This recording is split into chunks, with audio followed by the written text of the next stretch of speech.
ನಾವು ನೋಡಿ, ಈಗ ನಾನು ಹೇಳಿದ್ರೆ ಸರ್ಕಾರ ಬೆಂಬಲ ಕೊಡ್ತು ಅಂತ ಹೇಳಿ ಆಗ್ತದೆ.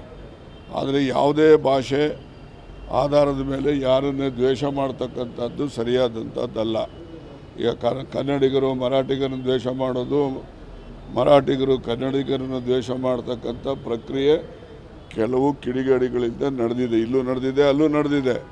ಅದಕ್ಕೋಸ್ಕರ ನಾವು ಆ ಪ್ರಕ್ರಿಯೆಗಳು, ಈ ಥರ ಕಿಡಿಗೇಡಿಗಳು ಮಾಡ್ತಕ್ಕಂಥ ಅವಾಂತರದಿಂದ ಜನಸಾಮಾನ್ಯರಿಗೆ ತೊಂದರೆ ಆಗ್ತದೆ.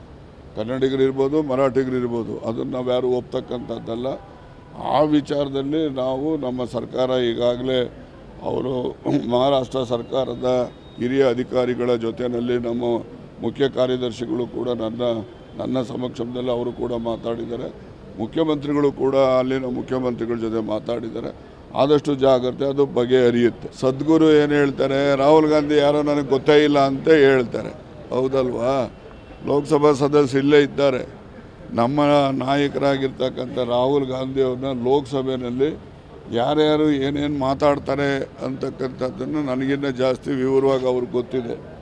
ಅಂಥವ್ರ ಜೊತೆಯಲ್ಲಿ ಇವರೆಲ್ಲ ವೇದಿಕೆ ಅಲಂಕರಿಸ್ತಾರೆ ಅಂತ ಅನ್ನೋದು ಎಷ್ಟು ಮಟ್ಟಿಗೆ ಔಚಿತ್ಯ ಅನ್ನೋದನ್ನು ಅವರೇ ಉತ್ತರ ಹೇಳಬೇಕಷ್ಟೆ.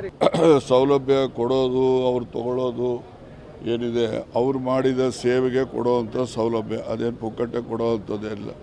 ಇದು ನಿರಂತರವಾಗಿ ನಡೆಯುವಂಥದ್ದು. ಕೊಡೋವಾಗ ಸ್ವಲ್ಪ ನಿಧಾನ ಆಗಿರಬಹುದು, ಇವತ್ತಲ್ಲಿ ನಾಳೆ ಕೊಡಿಸ್ತೀವಿ. ಅದನ್ನೆಲ್ಲ ಯಾವುದೂ ಇವನು ಕೂಡ ನಿಲ್ಲೋದಿಲ್ಲ. ಮತ್ತು ಕಾಡಾನೆ ಸಾವುಗಳು ಅಷ್ಟೇ. ಅದಕ್ಕೆ ನಾನು ಈಗಾಗಲೇ ಅರಣ್ಯ ಸಚಿವರ ಜೊತೆನೂ ಕೂಡ ಮಾತಾಡಿದ್ದೀನಿ. ನಮ್ಮ ಲೋಕಸಭಾ ಸದಸ್ಯರು ಮತ್ತು ಅಲ್ಲಿ ಪರಾಜಿತ ಅಭ್ಯರ್ಥಿ ಮತ್ತು ಇದರ ಎಲ್ಲ ಪಕ್ಷದವರು ಕೂಡ ಭೇಟಿ ಕೊಟ್ಟಿದ್ದಾರೆ. ಅವರೆಲ್ಲ ಸಮಸ್ಯೆ ಗೊತ್ತಿದೆ. ಸಮಸ್ಯೆಗೆ ಏನಾದರೂ ಒಂದು ಶಾಶ್ವತವಾದಂಥ ಪರಿಹಾರವನ್ನು ಕಂಡುಕೊಳ್ತೇವೆ. 4 ಆನೆಗಳನ್ನ ಸೆರೆ ಹಿಡಿಬೇಕು ಅಂತ ಪ್ರಸ್ತಾಪನೂ ಇದೆ. ಮತ್ತು ಪೂರ್ಣವಾಗಿ ಈ ರೀತಿಯ ಆನೆಯ ಒಂದು ದಾಂಧಲೆಗಳೇನು ನಡೀತಾ ಇದ್ದಾವೆ, ಇದಕ್ಕೆ ಒಂದು ಶಾಶ್ವತ ಪರಿಹಾರ ಕಂಡುಹಿಡಿತೇವೆ.